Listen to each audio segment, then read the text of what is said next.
বাঁকুড়া ইউনিভার্সিটির সম্পূর্ণ নতুন শিক্ষানীতি অনুযায়ী প্রকাশিত দ্বিতীয় সেমিস্টারের এইসি কোর্সের অন্তর্গত বাংলার সিলেবাস সম্পর্কে আমাদের আজকের এই স্পেশাল ভিডিও। সিলেবাসের অন্তর্গত প্রত্যেকটা বিষয় আজকের এই ভিডিওটিতে তোমরা বিস্তারিত জানতে পারবে। তো যাই হোক, শুরু করছি আমাদের আজকের এই স্পেশাল ভিডিওটি।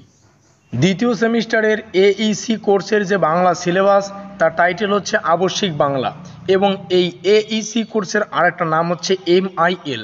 কথা ক্লিয়ার? তো দেখে নিচ্ছি আমাদের এই এইসি কোর্স কিংবা MIL কোর্সের যে বাংলা, যার টাইটেল হচ্ছে আবশ্যিক বাংলা, তার সিলেবাসে কি কি রয়েছে। সিলেবাসটা স্পেশালি 4টা খণ্ডে বিভক্ত। প্রথমেই আমাদের পড়তে হবে একক 1 থেকে রয়েছে প্রাচীন ও মধ্যযুগের বাংলা সাহিত্যের কিছু নমুনা। আমরা নমুনাগুলো এখানে দেখতে পাচ্ছি, আমি মার্কিং করে দিচ্ছি, তোমরা এখান থেকে দেখে নাও।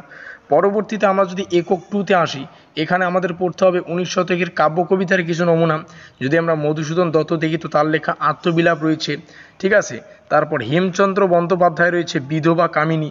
এই কয়েকটা বিষয় আমি জাস্ট মার্কিং করে দিচ্ছি, তোমরা এখান থেকে প্রত্যেকটাই কিন্তু খাতায় লিখে নেবে, ঠিক আছে। সিলেবাস জানা প্রয়োজন, আমাদের সিলেবাসে কি কি রয়েছে প্রত্যেকটাই প্রয়োজন, তো প্রত্যেকটা জিনিস তোমরা এখান থেকে লিখে নাও। তারপরে রয়েছে একক 3, যেখান থেকে পড়তে হবে 19 শতকের নাটকের মধ্যে একটা খুবই জনপ্রিয় নাটক মধুসূদন দত্তের লেখা একেই কি বলে সভ্যতা। এবং সর্বশেষে আমরা যদি 4 নম্বর এককটা দেখি, এই 4 নম্বর এককের মধ্যে রয়েছে 19 শতকের প্রবন্ধ, যেমন বঙ্কিমচন্দ্র চট্টোপাধ্যায়ের লোকশিক্ষা, ঠিক আছে। তারপরে রয়েছে হরপ্রসাদ শাস্ত্রীর নূতন কথা গোড়া, আরও একটা আমরা দেখতে পাচ্ছি জগদীশচন্দ্র বসুর অব্যত্ত। তারপরে রয়েছে রামেন্দ্র সুন্দর ত্রিবেদী চরিত্র কথা। তো এই কয়েকটা বিষয় আমাদের পাঠ্যসূচির অন্তর্গত।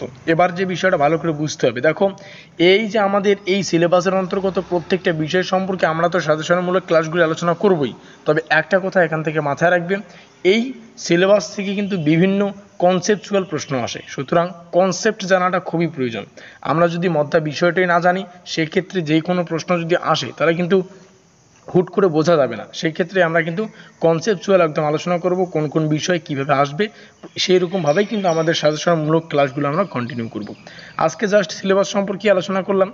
তো ভিডিওটি ভালো লাগলে অবশ্যই লাইক করে দিও, বন্ধুদের কাছে শেয়ার করে দিও। আর পরবর্তী আপডেট অর্থাৎ সাজেশনমূলক ক্লাসগুলি পাওয়ার জন্য যদি সাবস্ক্রাইব করে না থাকো, অবশ্যই সাবস্ক্রাইব করে রেখো, যাতে করে পরবর্তী আপডেটগুলো আসলেই তোমাদের সামনে নোটিফিকেশন চলে আসে। আমাদের আজকের এই স্পেশাল ভিডিওটি এই পর্যন্তই।